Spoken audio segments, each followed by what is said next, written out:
बिस्मिल्लाहिर्रहमानिर्रहीम। उम्मीद करते हैं तमाम दोस्त ठीक होंगे, खैरियत होंगे। Welcome back once again. मैंने आपके साथ एक लास्ट वीडियो शेयर की थी। मैं एक सीरीज शेयर करने वाला हूं और अपने तमाम कंट्रीज की जितने भी कंट्रीज की मेरे पास शॉर्ट टर्म रेजिडेंसी है, लॉन्ग टर्म या परमानेंट रेजिडेंसी है, उनके या जस्ट विजिट वीजाज मैंने किए हैं एज अ टूरिज्म बेस पर या बिजनेस की बेस पर, वो आप लोगों के साथ एक सीरीज शेयर करूंगा। हम लोग स्टार्ट करते हैं सबसे पहले टर्की से। आप लोग वीजा अप्लाई करने लगे हैं और वीजा अप्लाई करने से पहले पहले अगर ये वीडियो देख लेते हैं तो आपकी काफ़ी सारी माइंड में क्यूरीज हैं, वो क्लियर हो जाएंगी। मेरे पास या किसी कंसल्टेंट के पास जाने से ड्यू टू वेदर आल्सो थोड़ा पैसे की बचत भी हो जाएगी। और मेरा जो मिशन है कि मैंने अपने पाकिस्तानी क्लाइंट्स को, फैन फॉलोअर्स को कंसल्टेंट एंड एजेंट फ्री बनाना है, इतनी अवेयरनेस दे देनी है कि उनको इस चीज़ का डिटेल्ड नॉलेज और एक्सपीरियंस हो जाए। टर्की के लिए क्या रिक्वायरमेंट्स है? अब आपके पास एक फॉर एग्जांपल 20 से 30 साल का बंदा है, 30 से 40 साल का बंदा, प्रॉब्लम नहीं है, फ्रेश पासपोर्ट है। फ्रेश पासपोर्ट पर भी वीजाज लगे हैं, कोई इशू नहीं है। मेन चीज क्या है कि आपने अपना जो बैंक स्टेटमेंट रेडी करके देना है लास्ट 3 मंथ्स का। उसमें अगर तो आप लोग हैं एम्प्लॉय किसी भी कंपनी में, अगर मैं अलमुगरब हॉलीडेज में एज ए एम्प्लॉय काम करूं तो मुझे अपनी बैंक स्टेटमेंट देनी होगी, पर्सनल बैंक स्टेटमेंट या सैलरी बैंक स्टेटमेंट, जिसमें मेरी सैलरी ट्रांसफर हो रही होगी। अब उस बैंक स्टेटमेंट का आपने ट्रांजैक्शंस किस तरीके से करनी है? रेगुलरली आपका बैलेंस एवरेज इंक्रीज होना शुरू हो जाए रेगुलरली। ऐसा ना हो जाए कि आप लोग यकदम पैसा बीच में डालेंगे, ये डेफिनेटली पता चल जाता है कि ये आपने वीजा अप्लाई करना है, उसके लिए आपने पैसे डाले हैं। ग्रेजुअली जैसे आपकी बैंक स्टेटमेंट बैलेंस इंक्रीज हो रहा होगा, इसी तरीके से आपका बैलेंस मेंटेन भी हो रहा होगा। जैसे ही आपकी बैंक स्टेटमेंट रेडी हो जाती है, कम से कम क्लोजिंग बैलेंस उसके अंदर 20 लाख 25 लाख क्लोजिंग बैलेंस हो जाए, नो इशू एट ऑल। अगर आपके बैलेंस 25 लाख रुपया आपके अकाउंट में पड़ा हुआ हो, आपकी लास्ट 3 मंथ्स की सैलरी स्लिप साथ में लग जाए, आपको एनओसी साथ में मिल जाए, ये वो डॉक्यूमेंट्स हैं जो कि आपने अनातोली ऑफिस में जमा करवाने। अब इसके साथ में ये तो बेसिक कंफर्म डॉक्यूमेंट्स हैं। अब अगर आप कहेंगे कि सर हमारे पास तो सिर्फ 10 से 15 लाख रुपए है, तो जरूरी नहीं है कि आपकी अगर सैलरी 80,000 है, 90,000 है, 1 लाख, तो वो 20-25 लाख कैसे बनेगा?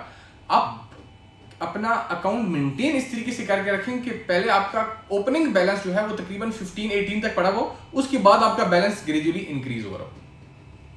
अब अगर आपकी बैलेंस की स्टेटमेंट बनती है ओपनिंग बैलेंस के साथ 5 लाख 7 लाख रुपया, आपके अकाउंट में सैलरी ट्रांसफर होती है 80,000 90,000 या 1 लाख रुपया, कैसे आप उसको जस्टिफाई कर सकेंगे कि मेरा 15 लाख 20 लाख क्लोजिंग बैलेंस है? लास्ट 3 मंथ्स की बात करो। इंपॉर्टेंट चीज, जब आपके पास बैंक स्टेटमेंट हो जाए, आपके पास 3 मंथ्स की सैलरी स्लिप्स हो जाए, उसी कंपनी की एनओसी साथ में लग जाए, इसके अलावा जो सपोर्टिंग डॉक्यूमेंट्स में आपकी होटल बुकिंग आसानी से booking.com से बना सकते हैं, agoda.com से बना सकते हैं। फ्लाइट बुकिंग आपका एज पर आपका टर्की का प्लान होना चाहिए, जिस तरीके से, एक मिनट, हाँ जी आ जाओ। आपकी बैंक स्टेटमेंट आ गई, आपकी एनओसी आ गई, आपकी सैलरी स्लिप्स आ गई हैं। अब इसके साथ आपकी होटल बुकिंग, फ्लाइट बुकिंग आसानी से ऑनलाइन भी फ्री ऑफ कास्ट बन सकते हैं, नो इशू एट ऑल। एक कवर लेटर आप लोग लिखेंगे, कवर लेटर में एक पेज से ज्यादा पेजेस नहीं होने चाहिए। एक एक्टिविटी प्लान लिख लीजिए, day 1 day 2 according to your ticket and booking आपका प्लान होना चाहिए। अगर ट्रैवल इंश्योरेंस लगाते हैं तो ठीक है, अदरवाइज ट्रैवल इंश्योरेंस की जरूरत नहीं है, क्योंकि अनातोली आपको ट्रैवल इंश्योरेंस खुद प्रोवाइड करती है। अगर आपके नाम पर कोई प्रॉपर्टी है, अगर आपके नाम पर कोई गाड़ी है, कोई ऐसी इन्वेस्टमेंट कर रखी है जिसका प्रूफ आपके पास हो, वो अपने साथ डॉक्यूमेंट्स में अटैच कर लें। बैंक स्टेटमेंट के साथ अकाउंट मेंटेनेंस सर्टिफिकेट अटैच कर लीजिएगा। ये डॉक्यूमेंट्स कंप्लीट करें, अपनी फ्रेश बैंक स्टेटमेंट निकलवा करके जमा करवाएं। ये तो काम हो गया एम्प्लॉयज का। अब एम्प्लॉयर यानी कि बिजनेस ओनर, वो क्या डॉक्यूमेंट्स लगाएगा? उसको सैलरी स्लिप्स की जरूरत नहीं है, एनओसी की जरूरत नहीं है, तो वो लगाएगा अपना लेटर हेड के ऊपर कवर लेट, एनटीएन या एसईसीपी का सर्टिफिकेट, या कोई भी ऐसा लाइसेंस जो ये प्रूफ करता हो, या किसी भी पाकिस्तान में जो हमारे लॉ गवर्नमेंट की बॉडीज हैं जिससे हमारे इदारे रजिस्टर्ड होते हैं, लाइसेंसेज मिलते हैं, उसका साथ में लाइसेंस लगा लें। बाकी सारी की सारी रिक्वायरमेंट सेम है। प्रॉपर्टी के डॉक्यूमेंट्स लगाते हैं, गाड़ियों के डॉक्यूमेंट्स लगाते हैं, इस चीज़ की वर्थ बनाते हैं कि आपका किस तरीके से पाकिस्तान वापस आने के चांसेस कभी हैं। एक वीडियो आपके साथ मैं डिटेल में शेयर कर दूंगा, वो यूट्यूब पर अपलोड कर दूंगा, जिसमें कवर लेटर किस तरीके से आप लोग लिख सकते हैं उसको भी देख लीजिएगा बहुत आसानी से, या शायद अगर कोई डिस्क्रिप्शन में ऑप्शन हुआ तो वो उसमें सेंड कर दूंगा, उसका फॉर्मेट वहां से ले लीजिएगा।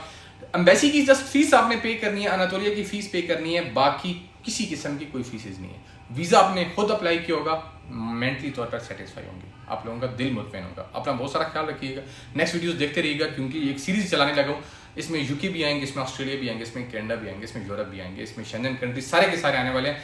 लेकिन स्टे ट्यून, अपना ख्याल रखिए, अल्लाह ने की बात।